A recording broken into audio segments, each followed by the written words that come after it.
Hello, I wanted to draw your attention to something interesting here. Windows Virtual PC. Support requirements. System requirements for Windows Virtual PC. Now, here's the deal. Incidentally, when you go to if you go to the website, it's microsoft.com/virtual-pc. Um, for the most part, aside from support, pretty much everything else that's on there is tailored to business customers. Which makes sense because this feature I think is I think it's really hard. It's intended for business audiences. It is not intended for the general consumer audience. And I think the reason is because with the businesses, there's a logic to keeping XP, and it has to do primarily with financial burdens at this point. But with the general consumer public, they're trying to eliminate XP.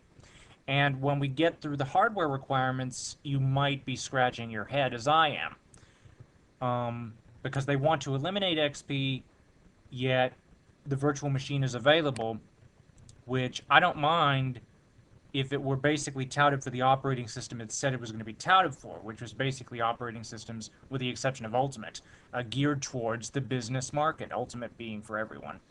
But listen to this. Hardware virtualization technology enabled.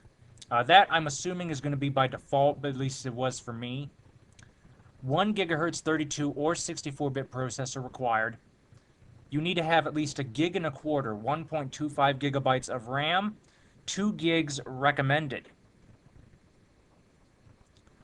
Recommended, hang on a moment.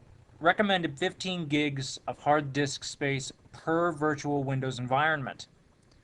Now, supported host operating system. This is where things get interesting.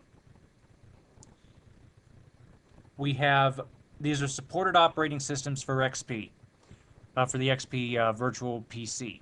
We have Windows 7 Home Basic, Home Premium, Enterprise, Professional, and Ultimate. So all of them with the exception of Starter. But again, we won't be seeing Starter here in the States, I don't think. And I say again because I tackled this issue in my previous video, which had to do with the versions of Windows 7 and which one you should get, depending on what type of person you are. So anyway, Home Basic, Home Premium, Enterprise, Professional, and Ultimate. These are the host operating systems supported by Windows Virtual PC.